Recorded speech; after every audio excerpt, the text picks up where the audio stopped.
What it do? Look, UFC 303 was last night, and it was spectacular. We had crazy knockouts, we had robberies, we had boring decisions, but I'm not going to be talking about that here.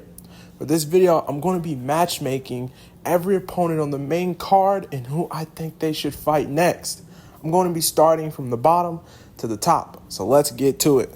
Starting off with MVP versus Ian Garry. Before I matchmake them, I just want to say this fight was so underwhelming. I think we all knew that was going to happen. Ian Garry came in here and stuck up the whole arena with his grappling. He didn't even try. He just laid on his back for like 3 rounds straight. But anyway, I think MVP should fight Goff Neal. I think it's the perfect fight. I think that these two would do each other well. Both great striking. Goff Neal's amazing boxing. Both of them coming off losses to Ian Garry. And Goff Neal only really losing to top competitors in that division. So like I said, I think it's a perfect fight for both of them. A perfect win for both of them to come back up on. And for Ian Garry, I think he should fight JDM. He's always going about how he's the best striker in the division. And literally after the fight, he was talking about how him and Alex are the best calf kickers and all this. Like he didn't just wrestle MVP to a boring decision. I think he should fight JDM. If he really wants to be the best striker, if he really wants to see how good his striking is, then what better than to fight an up-and-coming prospect like JDM? They're both undefeated. They're both on the come-up. This will be a perfect striking clinic. As well as the winner of this will most likely get a title opportunity. I know people's going to say he should fight Shavkat Rakhmonov, and though I want to see that, I think Shavkat should fight Usman, and I think they already planned that for 308. So like I said, I think he should fight JDM, not to only see who's the best striker, but the winner of this will most likely be in title conversation talks, and the winner of that fight can fight the winner of Usman and Shavkat. And starting with the next fight, Anthony Smith versus Roman Dely. I don't know if I said his name right, but I don't really care, to be honest. Let's start with Anthony Smith. I got a lot to say about this guy. For first off, this fight was bad. Second off, Anthony Smith, you're terrible. I think you need to retire. You know, he was talking about previously, literally not too long ago, all the heavyweights were dodging him. I mean, the light heavyweights, excuse me. All the light heavyweights was dodging him, and no one wanted to fight him. I mean, man, with this performance, I don't think you should be talking like that ever, because you looked absolutely terrible here. Absolutely terrible. And for that, I think he should fight Dominic Reyes. I mean, look, Dominic Reyes just came off a win, and if he wants to get back in that winning streak column and prove that he is better than he was before, then this is the best opportunity by beating Anthony Smith, yet another easy win. And if Anthony Smith loses that fight, then he just needs to retire. I don't know why he's still here. Second, for Roman Dely, I don't know if I said his name right. I really don't. My bad. I think he should fight Anthony Hernandez. I don't know why I hesitated saying his name there, but Anthony Hernandez. I really don't care who you fight, but feed him to Anthony Hernandez for an easy win. And if he fights at light heavyweight, stays up there, I think he should fight maybe Johnny Walker, because, I mean, Johnny Walker also needs an easy win because he's been getting knocked out a lot recently. Like I said, I don't really care who Roman fights. I kind of want to see him lose. I don't really like the guy, so feed him to both of them. 2 easy wins for both fighters. Easy win for Johnny Walker and Anthony Hernandez. And for the co-main fight, Dan Ige versus Diego Lopez. Man, can we just clap for both of these guys? Dan Ige coming in with like 4 hours notice. Some badass shit right there. You know, not many people will want to do that. So I'm going to start with Dan Ige. For him, I really don't know. He's fought almost everyone in that division. So why not give him a rising prospect like Felipe Lima, I guess? I mean, this is the best one to come to my mind, you know. Feed him to Felipe Lima, let Felipe Lima get a win, I guess. Or give him to Diego Lopez again in the spear, but I don't think they should do that, actually. But Felipe Lima is the only one that can really come to my mind at this moment. And for Diego Lopez, someone that comes to my mind, it's actually 2 options. He could either fight Brian Ortega again, or one I would like to see, Aljamain Sterling. I know, Aljamain Sterling. I think fighting Aljamain Sterling will be a big leap of competition for Diego Lopez. Not only will he be fighting a former champion, but he'll also be fighting a 6th-ranked fighter. And I think this will be a better fighter for Aljamain Sterling than Calvin Kattar was, who hasn't fought in Lord know how long, like 2 years, I think. And if Diego Lopez can beat him, he can climb up the ranks and be there for a title shot. He'll most likely get a title shot after this or be in the talks.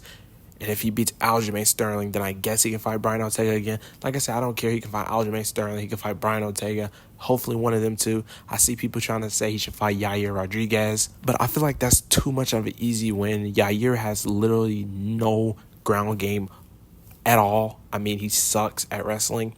And I think Diego Lopez would submit him or knock him out easily. I think that's an easy win for Brian Ortega. Not Brian Ortega, I meant Diego Lopez.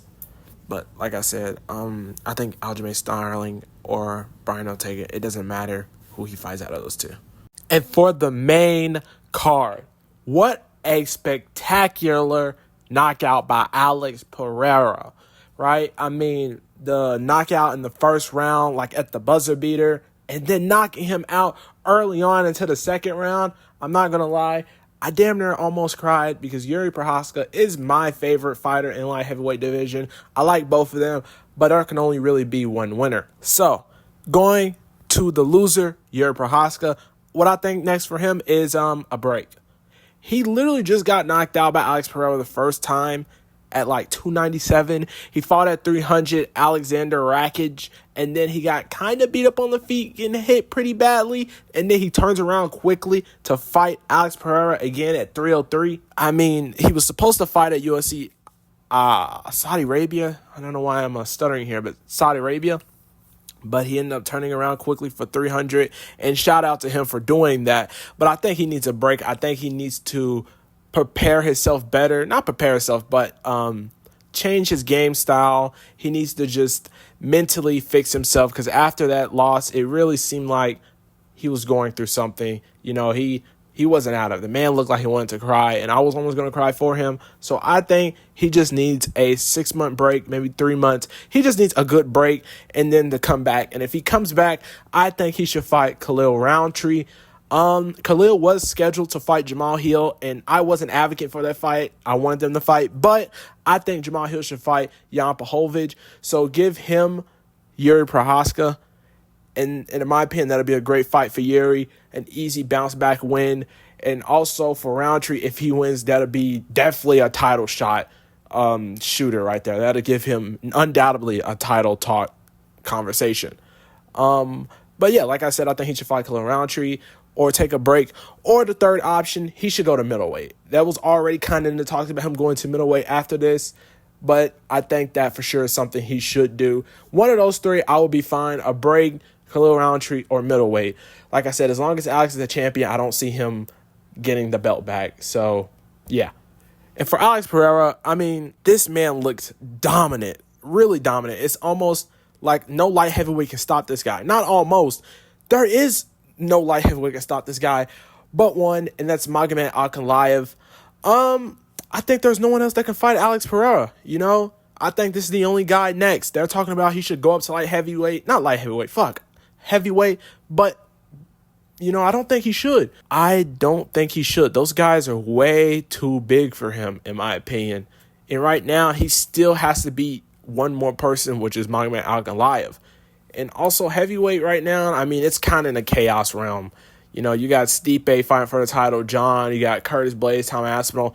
Way too much. He should let them guys sort that shit out. He should let John Jones, Tom Aspinall fight, or if John's vacating, he should let that shit happen before he decides to go up to heavyweight. So right now, he's got some unfinished business to do with light heavyweight. He should fight Magomed Ankalaev. People are like, his wrestling can stop him. But I think Alex wins this fight. You know, I think Alex does win this fight, in my opinion. But like I said, he needs to beat Magomed, and then he's done. He can do whatever he wants. He can go up to heavyweight. But yeah, I think that's what Alex should do next. I didn't go over the women's fight. My bad. But honestly, I'm going to be real. I kind of didn't care. I watched the fight. It was a great fight. I'm not saying it was a bad fight. I just didn't really care to put them on here. Yeah, I mean, there's that. I really just didn't care. I mean, who really cares? Maybe you do. I'm sorry if you do, but I didn't really care. It was a great fight, though. It was a great fight. Stopped pretty sadly because she got her eyes cut open. But like I said, I didn't really care about the fight. But yeah, that's the end of the video. If you agree with what I'm saying, let me know down in the comments. If you disagree, let me know. And yeah, I got a next video on the way.